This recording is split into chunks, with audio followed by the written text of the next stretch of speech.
conversation on phase 3, and hopefully it will spark some ideas and sharing best practices, what certain businesses are and aren't doing. We have Mayor John Taylor on. We also have Trevor Beauchamp and Lori McElraith. They're both with Workplace Safety and Prevention Services, and they're going to, according to Trevor, perhaps share some ideas that you might not know when it comes to indoors and the amount of people and workplace safety. We're also, as of last week, we can return to our offices. So I'm sitting at the chamber. We can go to gyms. We can dine inside. Spas can do facials. So we're going to try and tackle all of that. And we have a great variety of businesses representing all of those. So we hope to get some good information. And with that, I'm going to throw it over to Mayor John Taylor to give us an update from the town. And we will then, when he's done, take the time to ask a few questions of the mayor before he has to hop off, and then we'll get into the workplace safety. Great, thanks, Jennifer. Hi, everybody. Great to be here again and to have a good chat and talk about the progress we're making, and we're certainly making progress. As probably some are aware, the numbers in Newmarket related to COVID-19 are very positive. We have about only 12 active cases in the entire town of 90,000 people right now. And we have, as of at least 24 hours ago, nobody in South Lake. And there's a bit of a celebration at South Lake over that, a big milestone for them. So the numbers are very positive. York region-wide, they're still quite positive. I mean, compared to some other jurisdictions in Canada, we still are considered an area that's of concern. But in terms of the trend line, some really good direction, really good outcomes. There's little doubt that is the majority of that goes to the credit of the residents and the business owners in our community, who have been really, I just think, really embracing the opportunity to understand the public health guidelines related to COVID-19, to create their own, to look at best practice, to have conversations like this and listen to what's going on in other jurisdictions and implement best practices beyond even, and I know many businesses are doing that, beyond what's recommended, learning from others. And of course, as you all know, and I can talk about a little bit too from the town of Newmarket perspective, everybody has to adapt practices to their own unique physical environment and their business model. And so the bottom line, though, is it's clearly going very well.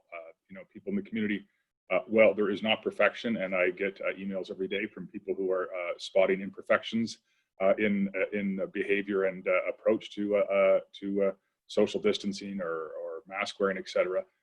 The participation rate is very high, and it's reflected in our numbers. And I want to thank everybody on this call for that, and certainly thank everybody in the town of Newmarket. I also want to just encourage everybody also to, there isn't perfection out there, but that was never expected. It'd be nice to achieve, but that was never expected. And I think we have to remember that I think just to be vigilant, but be patient with your neighbors. There's people who have medical conditions, for example, related to mask wearing. There's people who are family members and you might not realize it. And so I think the key here is to work as a team, encourage each other and be positive, but be patient and respectful of individual circumstances.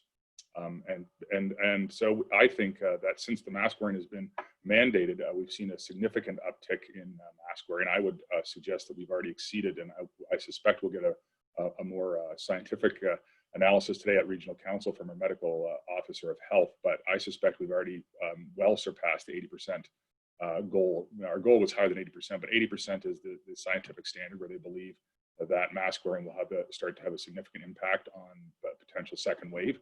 And of course, that's the goal. I mean, that's the goal of all of the efforts we're making right now. Obviously, the goal is to stop the spread right now, but we're in a very quiet preparatory phase for the fall, for September to November. Right? People are starting to go back to offices, but look at the office situation down, and there's an article in the Globe and Mail today down in Bay Street. People are re-entering very slowly, very cautiously. Most are probably going to work from home till 2021. And so I think as we see this sort of happen, it's interesting to watch everybody adapting and finding what works for them. But all of this work, the hard work we're doing, is a lot of it has to do with this fall period when kids will go back to school in some capacity. At some, when we'll see people start to go back to office, certainly businesses opening up more means more opportunity. So the efforts we're making right now, if we can blunt that potential second wave that I was quoted here on this call some time ago, quoting our medical officer of health, that the medical officers of health believe that it is a very distinct possibility it could exceed the first wave. I actually am starting to think that we might be able to keep it below the first wave because people are participating so well. So that's just my way of saying, first of all, thank you, and let's stay vigilant and let's stay focused on that fall period so that that restaurants don't have to close their interiors because and other businesses doing patios and all kinds of businesses, right? Because when the patio season's gone and people move indoors, the cases will go up. But if we can keep things open, if we can keep where we're at, and by the way, it's a technicality, but in case people are confused, this is phase 3 we're entered in stage 2.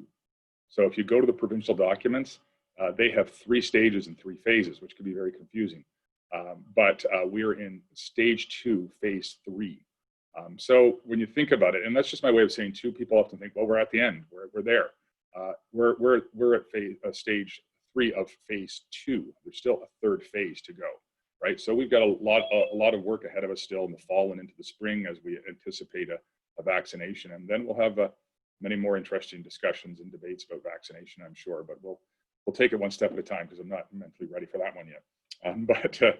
I thought I'd just share also that the town of Newmarket, like yourselves, have now through the provincial phase 3 reopening, have the opportunity to open much more of what we're doing.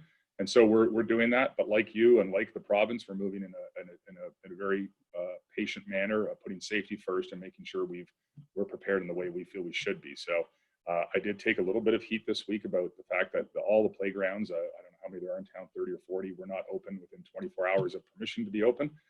But like yourselves, we were preparing, but we want to make sure we're prepared in many ways. So we want signage up at every one. We need to get all the barriers down, the tape down, some of that's contracted, but also, we're going to be sending out, for example, this weekend, not only our bylaws to talk to people and chat and educate, and it's a very education first approach, but we're going to have park ambassadors, which are staff that are being redeployed to go out and also just chat with people and educate, walk around playgrounds, other sites, and try to keep everybody staying vigilant and staying focused on our overall goals. So we'll, but the good news is, as of probably the end of the day tomorrow, all playgrounds in the town of Newmarket will be open. So for those of you who have younger kids like myself, there's playgrounds open tomorrow. But like everything, this is realistic, and part of the needing to get the signage because there's actually, I've gotten emails, people think, that we're going to be in a position to keep them entirely safe for everybody to use. Well, we're not going to be able to spray 30, 40 playgrounds in town every 15 minutes, right? So people need to use these at their own risk, number one, but they also have to, like anything else, right? So I've already trying to get the message out there. If you're going to climb on a playground, let your kids climb, you should have sanitization in your pocket, right? So people need to think about how they're going to do that, and some will not do it at all, and that's understandable as well. But so we're opening up as well. We're going to open an ice pad at Magna Center shortly. We're going to be opening the skate park or the youth center in mid-August. We're going to actually, like yourself, as we adapt our gym, our fitness workout center at the Magna Center, we're going to move all of that equipment into the gym, onto one of the ice pads.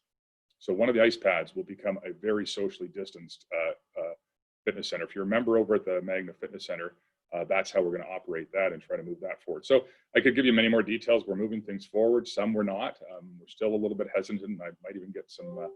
I've got some people I know well who are frustrated with it. But outdoor basketball courts, most are open in York Region. I still see that as a center of unsupervised youth contact activity, and makes me a little concerned. And so, frankly, dragging my feet on that one. But we're looking at other opportunities. We'll get one of the indoor pools open soon. Gorman Pool probably will not open this season. That's partially not just because it's because of our physical plant. The entrance to the Gorman Pool is very small. The change rooms are very small. It's old, and it would be hard to make it function. So I won't bore you with the details of the opening of the town of Newmarket. That's just more my way of sharing with you, like yourselves as businesses. We operate as a business, and we have many business segments, and we've got to try to find ways to make them all work safely, and where we can't, we don't. So we're moving forward as the town. We're trying to keep everything as viable as possible. Looking at and starting to explore the idea of what does it look like to open the town offices eventually, to have council meetings back in person. That all gets tricky as well, because if somebody feels they can't be in person, then you're going to have a hybrid form with Zooming and in person. But I think we've got a couple of months to figure that out. I think, I just really want to say that I'm happy to answer any questions. I think it's a very complex time. I can only imagine, as business owners, like the town of Newmarket, trying to steer through this, trying to look at everything you do and understand what can work and what can't work and how to adapt, and try to learn and listen to others and go, maybe I can find an idea to make things work better and provide service to as many people as possible, and frankly, to generate revenue. And we're concerned with that at the town of Newmarket as well. So I'll finish off by just saying this, that as a town, as a corporation, we're anticipating about, right now, we're running about an $8.5 million deficit. Never run a deficit before. So this is a great concern to us, and should be to everybody, because you're the shareholders. The province has just recently announced $2 billion towards municipalities for transit, and $2 billion for municipalities for operational expenses. Some of that will be population-based dispersed, some will be application-based dispersed. We're not sure of the details yet, but I can assure you we're laser focused on this. We're very appreciative of the provincial and federal governments for recognizing the need to support municipalities. But I think this is going to go a long way to help blunt any impact that we would need to pass down, and perhaps even give us more opportunity to provide supports to the community and the business community, because we know this is going to carry on for many months yet in terms of the impact. So we're following that very closely, and we're trying to manage our budget, and that's where I'm putting the majority of my focus right now, and for a few months into later in this year, as we have to deliver a municipal budget in the middle of COVID-19. So that's a quick overview. Happy to answer any questions. I will not pretend to know all of the implications for all of the business areas and what is allowed to open and not open under phase 3, but I suspect there's people on the call who will know that far better than me. But anything to do with the municipality, happy to take that on if there's any questions. And we are going to get an advocacy update as well from Adam and Abdus. Were there any questions?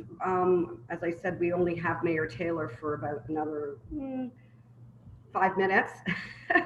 I do know that and I don't know if you're even thinking ahead to this, but in speaking with residents and businesses, they're loving the outdoor patios. I mean, is this giving you, pause for thought about what might happen next year? Well, it's interesting. There's a lot of things that are giving us pause for thought. That's the upside, and I'm sure people are discovering this in their own businesses, right? You're all of a sudden forced to do things in different ways, and some of those different ways you go, hang on, this kind of works. So yeah, we're definitely learning some things. The part of the problem, of course, the outdoor patio program is that it's under permission from the province with certain stretching of the normal rules. So we won't know what that will mean. But it certainly has shown that, and I think that, that an outdoor vibrant downtown helps to support an indoor vibrant downtown, as an example, or patios elsewhere. It does get tricky in some areas. Right now, parking is very available, and a lot of these patios are in parking spaces, and parking is often tricky. So we're definitely going to look at it. For those who are in the downtown, for example, I think I'm starting to go, hang on, this short-term parking right on Main Street could be something that we need to look at in the longer term. So there's definitely things we're rethinking as a community, what we're learning from this, and some things that we think are opportunities. But yeah, I like the idea of outdoor patios, expanded more of them. What will it be able to do under regulations from the province and vis-a-vis parking? But certainly something we're going to be more open to than we would have probably previous to this experience. And the restaurants may have the answer to this, but is there an end date for these outdoor patios? And we're going to get into this discussion with the restaurants, because my understanding is there's still quite a reluctance from customers to go in. They're opting for the patio, even though they can go in now. If we have a mild fall, and there's still the opportunity to have patios, when is the end date for that? Yeah, somebody might be able to comment, but my assumption would be that unless the province changes, and I don't imagine this fall would seek to change, it can go as late as the weather or the establishments can support it. I certainly have no issue with that. Maybe we're going to see that that the demand for the next highest surge in demand is going to be for outdoor patio heaters. So people might be wanting to look at that now as opposed to when the season comes, because I think that could really help and extend, obviously, and the owners know that better than me. But someone might know better than me, but I suspect that both the province and the municipalities would be willing to support that going, as long as the businesses can make it work. Jennifer McLaughlin from Cachet just said, you're going to October 12th, Jen? Yeah. Al is from the Old Village Free House. Al's going to talk with us and share some best practices as well. But when are you staying open till, Al? Thank you, Mr. Mayor. Just to put the bug in your ear. So I don't normally have a patio, and I'm fortunate, thanks to you, and you and the town have done an unbelievable job getting us all set up. So I thank you for that. Thank you. But I can tell you that everything on my patio is rented.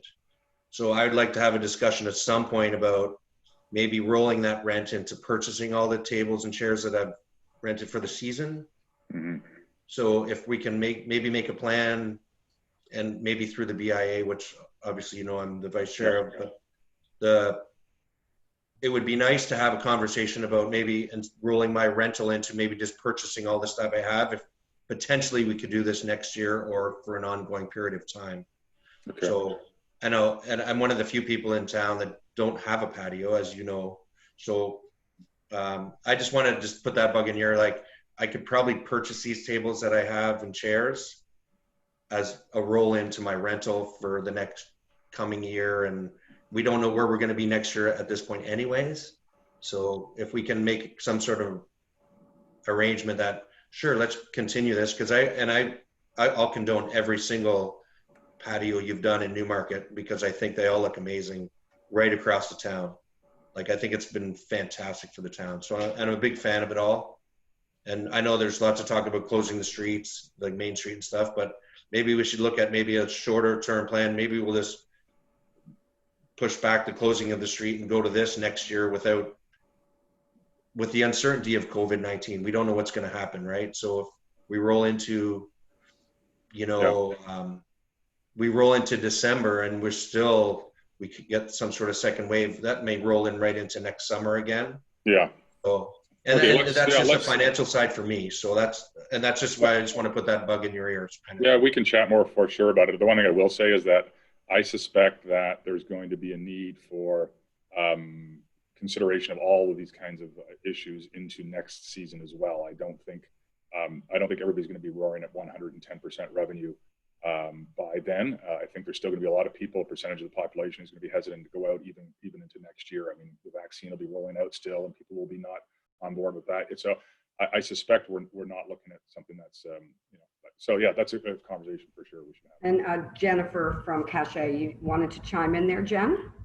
Al, thank you, and Mr. Mayor, thank you. And all I wanted to say was I've invested now in AstroTurf just the same, and the fencing coverage tune of $2,500. So if you can make that decision, exactly what Al's saying, Al, I echo you, that, and Mr. Mayor, what you said, we're all going to need the extra next year as well. Mm-hmm. Okay. Great. So I know Mayor Taylor, you have to jump off. So thank you for taking the time. We really appreciate the update from you as always. Yeah, and again, thank you to the Chamber for just having this dialogue constantly that's keeping everybody connected and sharing ideas and getting support. And I think just the community moral support, I think it provides to everybody, and I enjoy being a part of it and hearing what people are doing and ideas as well. And again, I'll just finish by saying this: thank you to everybody for what you're doing, for your creativity and for your perseverance in your business, keeping our economy strong, but also in your commitment to the measures, the guidance from our public health department, because that has, I think the one thing we're all learning is that success at following our public health guidelines is as central to our business success and economic success through this as anything is. So thanks a lot for everybody's efforts. And if anybody ever wants to reach out and talk about a particular specific issue that the town can support or work with, and the Chamber and the town are working together on everything. And so just really, really pleased with the team effort that we've got going on in town and how everybody's pulling together and feeling more and more positive all the time. Thanks very much. Wonderful. Thank you. With that, we're going to go over to Abdus Samad from our advocacy department here at the Chamber to give us an update from the province. Abdus, are you there somewhere? I think I can see you. Hi, everyone. Oh, there he is. Yeah, hi, everyone. So Adam, my colleague Adam will cover the policy aspect. I just wanted to talk about a program that we launched in conjunction with the Toronto Region Board of Trade. It's called the Recovery Activation Program. So I'll actually let me just dial it back just for a sec. On the patios, as far as the province is concerned, anything that encourages social distancing is the rule of the day. And that will be the rule for the foreseeable future until until we have a handle on COVID, whether that's through a vaccine or herd immunity, whatever that looks like. So if you are looking at a patio or investing in furniture and you're concerned that the province might roll back some of these provisions, that's not the case. Every conversation I've had with them is encouraging businesses to adopt practices that allow them to continue operating while also, using safety protocols, including social distancing in the patios for restaurants is the best way of doing that. But onto the Recovery Activation Program. So if you were part of the consultations that we're doing in conjunction with the town of Newmarket and York University, the sector-specific consultations, you've heard either from our experts or if I'm on the call, I've often said that digital is the future. Anything that was projected, and when we think back to the last decade where disruption was the hottest thing that you would hear, that's been accelerated by the pandemic. What was going to take place by 2030 is now, taking place right now. If you are a business, you need a digital presence at a bare minimum. Now, the province launched Digital Main Street, and I'm sure a lot of you are familiar with that. It allows businesses, it gives them the tools to go digital. And that includes social media strategies, understanding and tracking, social media metrics, digital media literacy, and those key pieces. And that's great. But what Recovery Activation does is a front-to-end digital transformation of the entire operations. So, and that includes the legal aspect, the HR, the regulatory. It's targeted primarily at small and medium, but large-scale manufacturing companies are also going through this. So if you have an ERP system in place and you are shifting towards e-commerce, this will give you the means to go take that, connect it within what your back-end operations are, and then ensure that your entire plant is digital, your front to end. It's a fantastic program. It's running until 2021. The cost of the program would have been $2,000, but with investment from the province as part of the Digital Main Street expansion, the program is completely free for all businesses. We are encouraging everyone to sign on. And if you have a digital presence already, fantastic. And then there are programs within the Recovery Activation that are designed to help you streamline even further what you already have. And as I mentioned, that's the regulatory aspect, the HR pieces. But if you don't have anything, you're looking for a place to start, this will give you that. It's a full cohort. You will be based on the size of your business, the sector, the niche, you'll be placed in a cohort, and the material and the content and the workshops are designed, curated specifically to what's needed for you. But if you have something in place, you'll be placed on specific workshops that are designed to accelerate that. It gives you both the resources to map towards a full digital transformation, and also the tools on how to access the funding, where to get the specific help. And actually, there are a lot of programs that you would need as a business to go through that digital transformation, and a lot of these are offered through this program. So I have plugged in my email here. If you have any questions, please get in touch. If I can just share my screen really quickly, Jennifer. Let's see. If you go on our website, you will see this page, this banner. I apologize, we're still getting the web page in place. Please excuse the excessive number of tabs that are open. But this is the recovery activation program. And again, phenomenal material. Everything's there. We're not getting anything to refer businesses to it. We really want businesses to sign up. And then you would just hit the apply button, fill in your information, and the process seems very digital, but someone will get in touch with you right away. And if you have any specific questions, please use my email, give me a call, shoot me an email, and I will connect you to the right person. So I think I will stop there, and this is the form. And at this point, I'll turn it over to Adam for the policy update. Thanks very much, Abdus. I'll keep this brief so we can go to WSPS. So obviously the big news that we had this week was that the wage subsidy has both been extended until December 19th, 2020 and amended. This amendment's important just because it essentially allows more businesses to qualify for the subsidy and gets rid of a number of the original thresholds that were in place for it. So previously you had to demonstrate a 30% revenue loss to be able to acquire to it, whereas now that's not necessarily the case. There's also a top-up subsidy that's been introduced. And then I think the other big thing is there's changes in terms of the third-party payroll system, which again just makes more companies eligible for the subsidy. That's all on the Department of Finance's website if you're interested in looking over that. If you haven't already applied for the wage subsidy, it's certainly worth a look now, even if you weren't eligible previously. The other thing that I'll just say very quickly is there wasn't a vast amount from the province this week, but obviously the big news is that Toronto and Peel region are going to be moving to stage 3 tomorrow. That will mean the province in its entirety, barring Windsor Essex, who obviously had a couple of concern in the agri-food business there. They will, basically the entire province will now have moved, well, almost the entire province will have moved to stage 3. I'll pass it over to people at WSPS just because they will have more information on sort of what can open and how they can open now. But as I said, if you have any questions or anything, feel free to drop me an email and I'll do my best to answer them. Thank you. Sorry, and just one final plug, just building on what Adam said. I know there are a lot of questions around the recent expansion to SUS.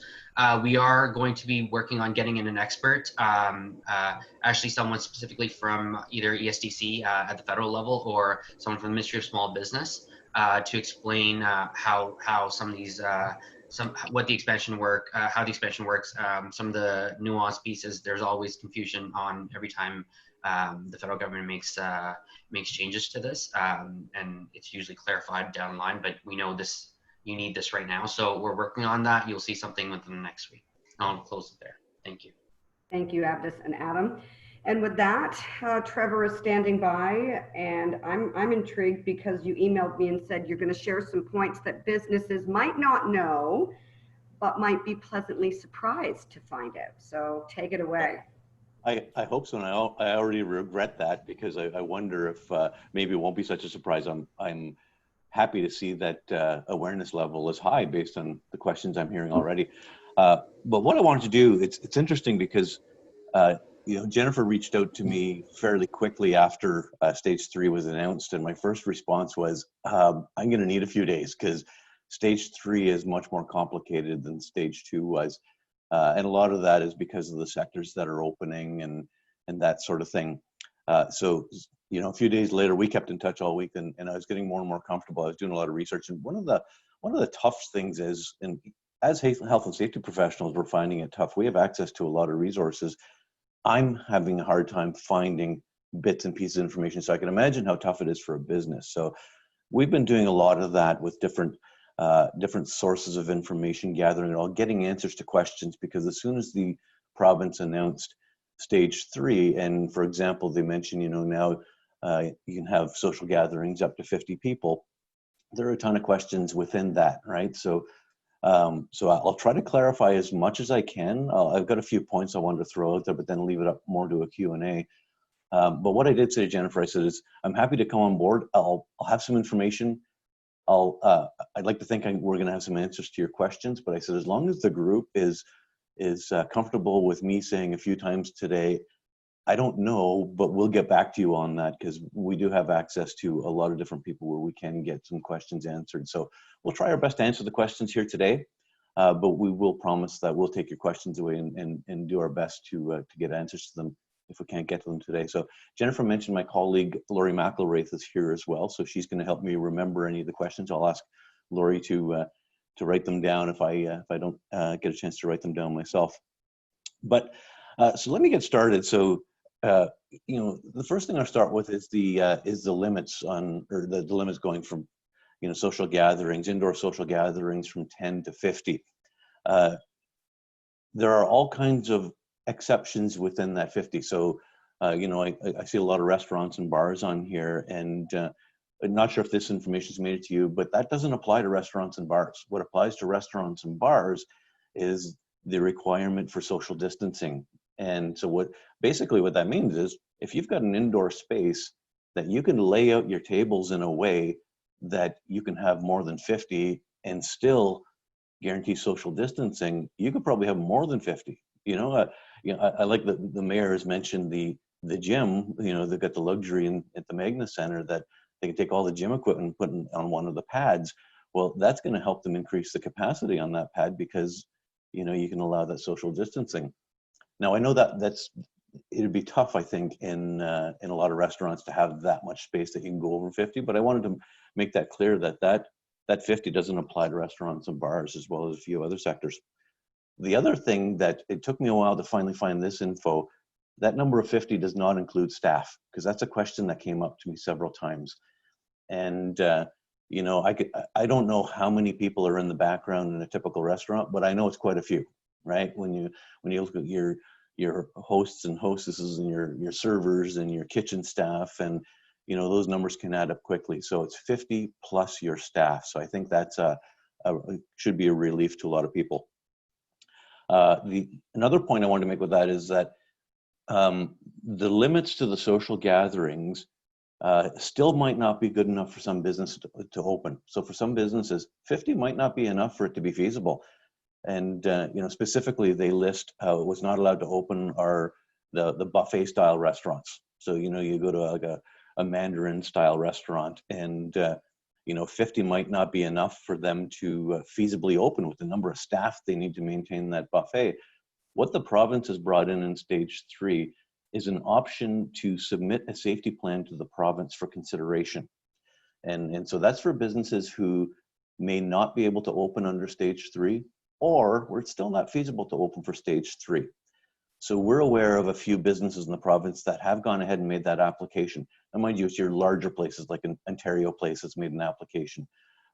Canada's Wonderland, some of the casinos have made applications. So we're staying in close touch with those guys because we want to know what the responses are. We want to know if exceptions are being made, and we want to know what kind of safety plan they put together to convince the government that they've got things under control enough to convince them that it's okay to open. So that's something that as we get that information, I'm happy to share it with Jennifer to share with the group. It might be really good info that way. The last piece I added on, and you know, based on some questions I've been getting, is what's very confusing right now is, you know, your workspace versus a public space. So you have, what makes it confusing is you've got a set of rules coming from the province on the health and safety side, your Occupational Health and Safety Act, which is administered and enforced by the Ministry of Labor. But then on the other side, you have your public safety agencies, so like York Region Public Health. And sometimes it gets confusing to say, who am I supposed to be listening to? And we've been working very closely with the Ministry of Labor, helping develop resources for businesses to reopen. And the interesting thing is when we're going to the Ministry of Labor for approvals, they're very adamant to say anything that might allude to public safety, take it off of there. That's not us. We're the workplace. And we don't want to start overstepping our jurisdictional boundaries into the public space because that's public health. Now, what happens is that the problem is the two are intersecting constantly on issues like this. So I'll take a step back, and I promise I won't talk for too much longer here. You know, a couple months ago when we did this, we talked about, you know, the provincial law in Ontario requires all employers to provide a safe workplace for their employees. And if you have a workplace that you don't have visitors coming in, or sorry, you don't have the public coming in regularly, which is different from your clients coming to see you, you have an obligation to provide a safe workplace, and it's up to you what you do. So if you decide that, you know what, it's just not feasible to wear masks here all day long, so you know what, I have a setup here so everybody has their own offices, so we're isolated from each other already. You don't need a mask, and that's your rule you can make up. You might want to set up some rules to say that, you know, if you're going to get yourself a coffee or you're going to use a photocopier, maybe you put a mask on then just for that short trip, and have some sanitizers there to wipe down the handle on the coffee pot kind of thing. You know, again, those are your workplace rules, and it's up to you to set those. On the other side of things, you've got all your public areas, you know, your parks, your gyms, your recreational facilities. Now you have public access. That's where York Region Public Health comes in, and they've got their own set of rules. So when they talk about mandatory masks all across the region, we're talking about in the public space.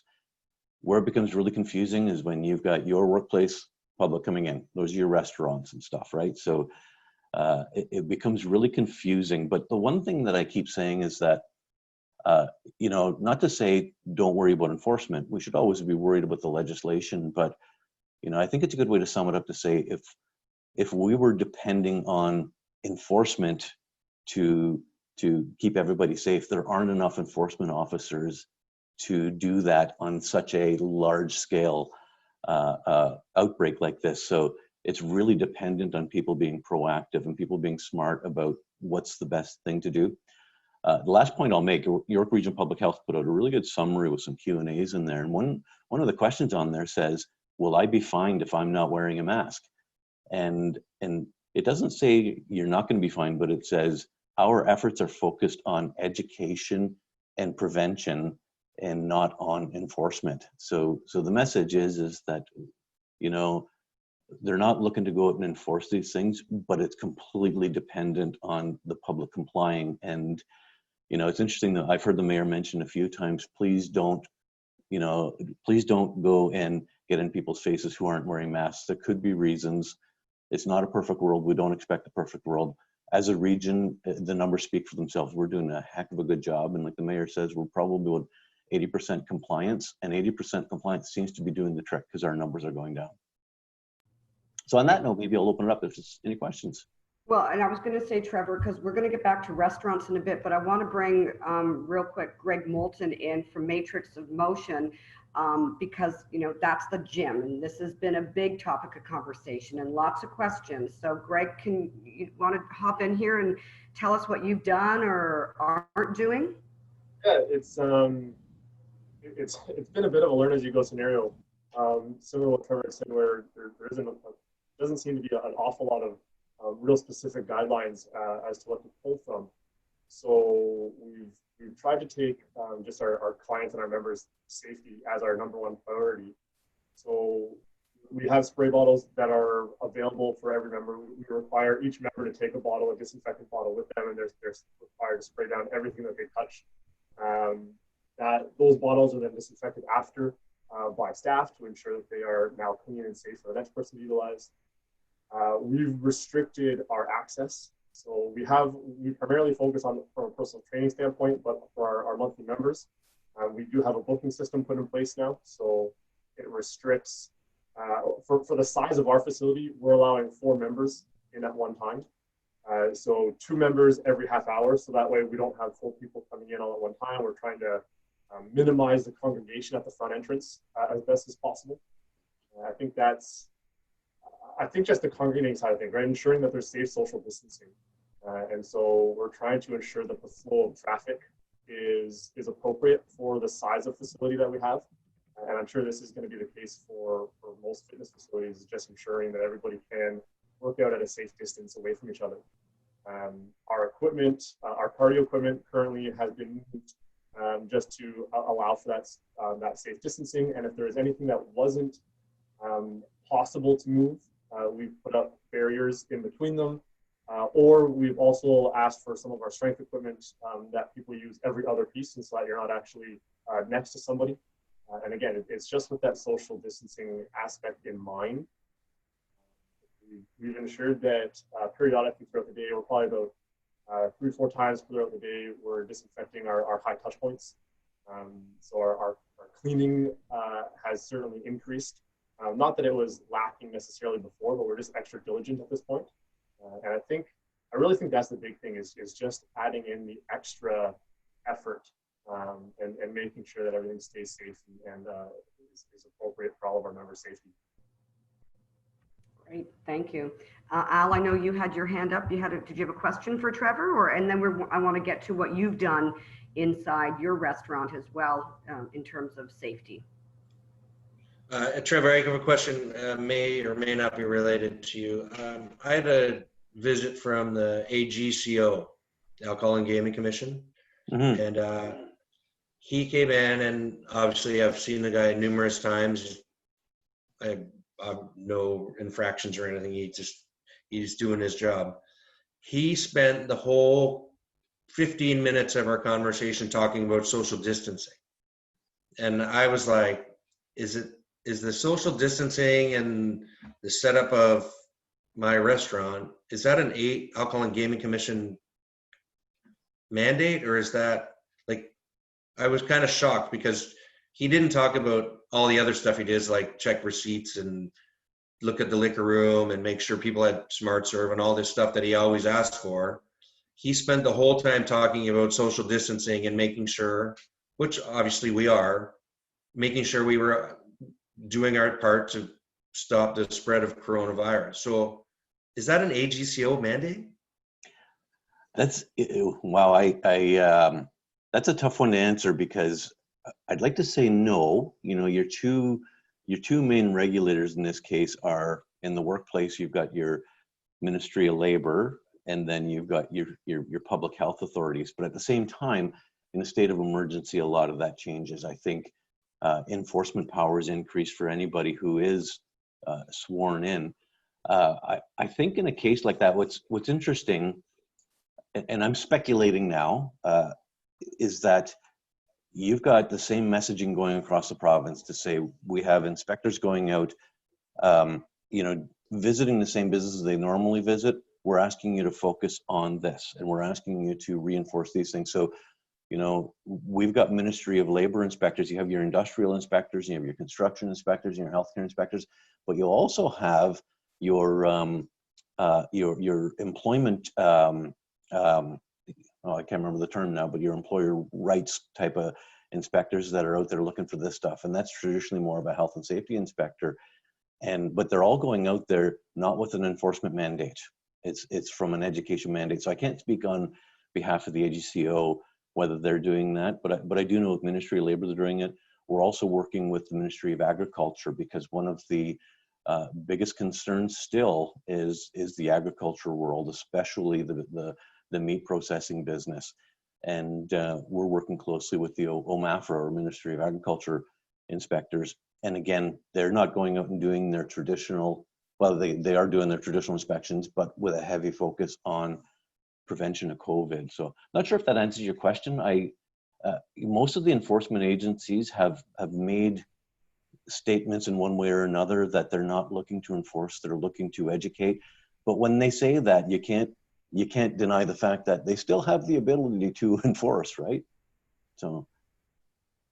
Al, while you're still on, did you want to just share what you've done inside your restaurant?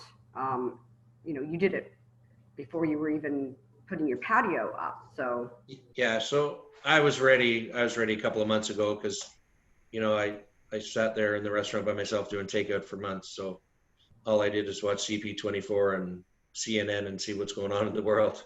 But at the end of the day, probably most of you on this call have no idea what the restaurant looks like, but a little bit fortunate that I'm primarily booths. So I have barriers put up between every booth now. I've eliminated bar service because I've now made bar service like a service area for the patio. And I put a kind of a high top section in there with again, another plastic barrier. But at the end of the day, I can tell you, since last Friday when we were allowed to have customers in, there's not a lot of traction inside. So, and we're doing everything above and beyond that we have to do at the OV, but there's not a lot of traction. You know, the other day when it had 40-degree weather, we had a couple of tables, but it's not, there's really no inside business. People are still, whether they're nervous or they're just more happy sitting outside on a patio. I'm not sure what it is because I typically don't have a patio. So, but the inside business, and to further that, I have a good friend up here. I'm up on holidays right now, and I have a good friend that owns a restaurant in town here in Gravenhurst.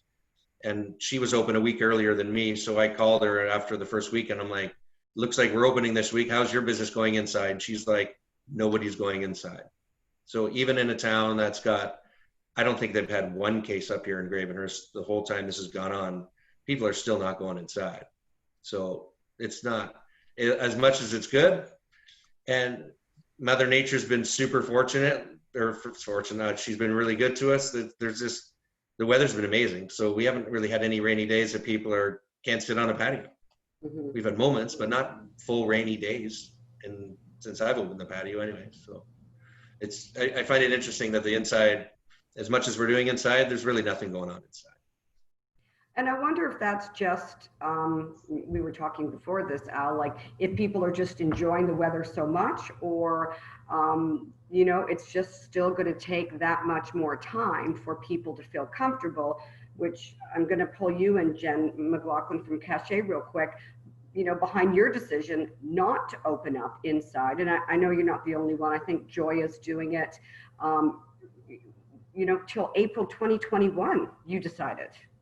Yeah, 100%. I go in a cash flow negative situation every year in September, October, January, February, March for the most part. So for me to really stop the bleeding, let's say this winter, there's what Al said, there's not an appetite. If there's not an appetite now, it's going to be a hard sell when it's minus 20 degrees outside. So we want to respect social distancing. We're not going to say no to the community. If somebody's got a special event, you can pre-book the restaurant. My staff will come in. Other than that, we're just going to stay close to next. Wow. Trevor, I had a question from a few retailer members in terms of, you know, if somebody is behind the cash, store clerk, and you've got plexiglass, that employee doesn't have to wear a mask. Say it's a smaller retail store and there's 2 or 3 people in the business and they are asked a question and they have to go and show them something. Does the mask have to come on, or is socially distancing yourself sufficient, or is it up to the retail owner? So we're hearing more and more you know, masks are required when in situations where you can't social distance. So I think the advice, if you were to ask this question in York Region Public Health, they'd probably say both, because that's you know, we want to err on the side of caution. You know, I think there's enough research out there that says, you know, social distancing is adequate. Social distancing and a mask are better. So I think that's sort of the standard answer. But if you're worried about, again, what does the law say? For public spaces, the law says mandatory masks, right? And if you can't take that barrier with you, it's probably safe to have that mask available. I know that's a very on the fence answer, but technically, if we want to think with the mindset of preventing the spread of COVID, you know, social distancing is probably one of the best things you can do, right? Social distancing and a mask is better. And that leads me, I'm going to ask you, Katie, from Timeless Harmony and Spa a question. You know, you are now allowed to do facials. Are you wearing a mask? Do they have to wear a mask? How do you put social distance between you when you're giving somebody a facial? Like how are you feeling the consumer confidence is with what you've done? Is that for me? That's for you. Okay. Sorry, my staff just called and I was on the phone quickly. That is a question I actually have, and why I wanted to come on today is because we don't have our protocols for stage 3. And on top of that, when we entered stage 2, we didn't even get our protocols until 6 p.m. after we opened. So it was a little stressful trying to, I think we went above and beyond from what public health asked us to do because we didn't know. So I wanted to be for sure safe. So we don't have protocols for stage 3. So when clients come in and they're ask for a facial, they ask, what do we do? So I just wash my hands a lot. We do have gloves. I choose not to wear gloves just because public health has made it a point to say that they'd prefer us just to wash our hands and not wear gloves. So in between, it's a little excessive. I'm trying to figure out once protocols come, how I do it, but I cleanse, I wash my hands, I tone, I wash my hands, I exfoliate, I wash my hands, I mask, I wash my hands. So I just wash my hands in between every step because their mask is off, but we're fully masked. But I don't have protocols for brow wax, lip wax, chin wax, and facials right now. John Wagner from Scholars Education just put in the group, they're open for tutoring and teachers are behind barriers while teaching and they choose to wear a mask and the students are required to wear a mask. Trevor, is this what we're going to see come September in classrooms in general, do you think? That one, I don't think anybody knows yet. I think we have to be realistic about this, right? And you know, the barrier, I think, is a very simple thing to do. Teachers wearing masks, I think, is a very simple thing to do. But boy, oh boy, I can't see students wearing masks being feasible. It's hard enough to get them to sit still. And, you know, it's interesting. I saw a funny Facebook post yesterday, somebody mocking what kids will be doing. You're going to have the chewer. You're going to have the fidgeter who's taking it off, putting it on. And I think there's, and I'm speculating, there's probably going to be an attempt to do something like that. How effective that's going to be, I don't know.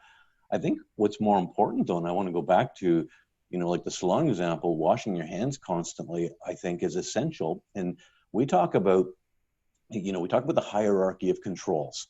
And the further up the hierarchy of controls that you can have your prevention measures in, the better chance you're going to have to reduce the spread. So, for example, we talk about screening customers as they come in, right? So something like a salon setup, you know, it's a great practice to, when somebody scheduled the appointment, you ask them the screening questions, right? And this might be a little labor intensive, but, you know, reaching out to them the day of their appointment or the day before, or at least screening them at the door and taking their temperature if that's possible. Documenting their information, because a big piece of that too is the contact tracing. And I see a note in the chat here about contact tracing. Maybe we can talk about that a little bit. But the more you wash your hands, the more you require your customers to sanitize, wash your hands. That's going to be your best opportunity for containing the spread. We always say protective equipment like a mask or a shield is always a last resort. In this COVID world, we say that's in addition to these other controls, you know. I did want to say, while I'm thinking about it, for those of you who don't know and are still looking for it, here at the Chamber, we have plexiglass for sale. One of our members had, was producing something else. So it's $45 for a medium sheet and $65 for a large, and it's huge. So if anybody's interested, still needs it, just reach out to me after, shoot me an email, and we can do a transaction in the parking lot. We're back in the office just sporadically, but we keep it locked close to the public. So before I forgot about that, I did want to just mention it. Mm-hmm. One thing I want to mention about contact tracing is you know, the province released some information last week about certain businesses that have been impacted, which was interesting because it goes back to somewhere even as far back as March and April, and some of the big retailers whose names were mentioned. And I'm not going to name businesses, but you can, when I say big retailers, I think everybody can guess who we're talking about, that have had, you know, a case here, a case there, which I think is to be expected, right? When you're a big retailer, you're going to have one or two here and there. But one that really stood out for me is most of you probably heard in the news about the nail salon in Kingston when they had an outbreak of 25 cases in that one nail salon.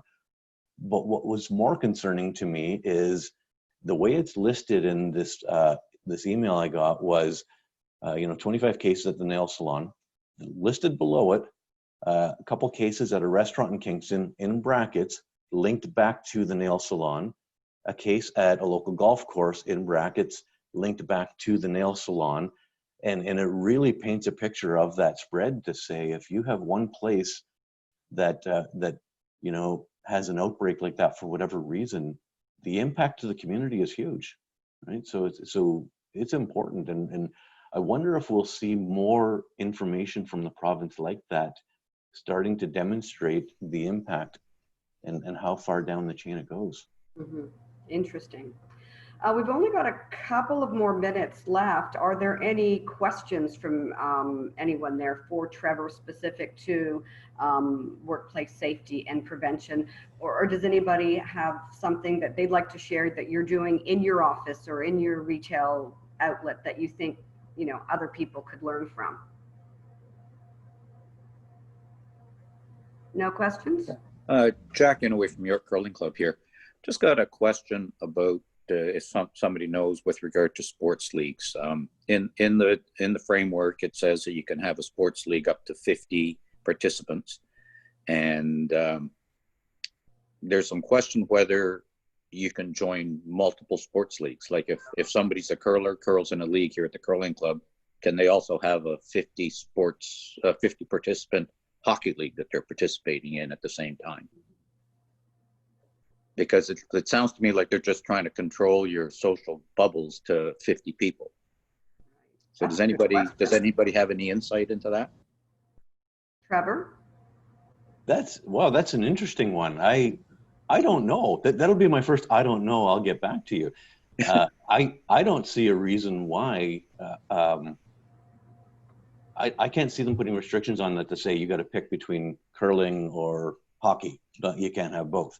I think both places, as long as they're demonstrating controls in place to prevent the spread, I can't see why you wouldn't be able to do that. Then, well, you'll have to get an answer for that, Trevor, and we'll follow up with everybody. There's been a lot of people putting in the chat about the different PPE, hand sanitizer.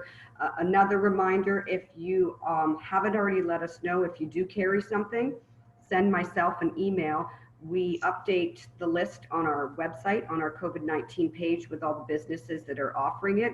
And we're going to send out an email to all chamber members next week with an updated list for those businesses that are carrying different types of PPE, and then other businesses that need it can connect with the chamber members as well.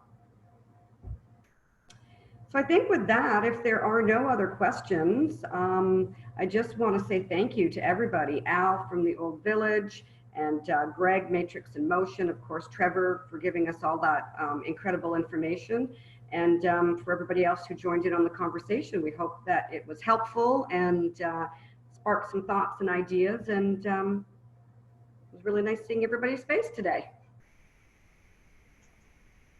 Excellent. Oh, Thank you very one much. other thing, I'm sorry. Thanks, Happy Tyler, birthday, for Trevor. setting it up. Sorry? I said, happy birthday, Trevor. Oh no, where's a little Julianne? birdie told me, a little Thanks, birdie told me. Julianne. So Well, we should all sing happy birthday now. I'm not leading it. You can lead it, Al. Oh, that's funny. Is it your birthday, Trevor? Is that a real thing? It is my birthday. Well, thank you Everybody for take your- joining us on your Everybody birthday. go off mute and start singing happy birthday. Happy birthday to you. Happy birthday to you. Happy birthday, dear Trevor. Happy birthday to you. Are you one? Oh my goodness.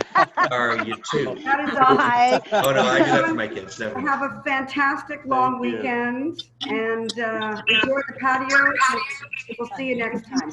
Thank you. Thank you. My long weekend started last night, so we'll see you guys next week. Thanks, everybody.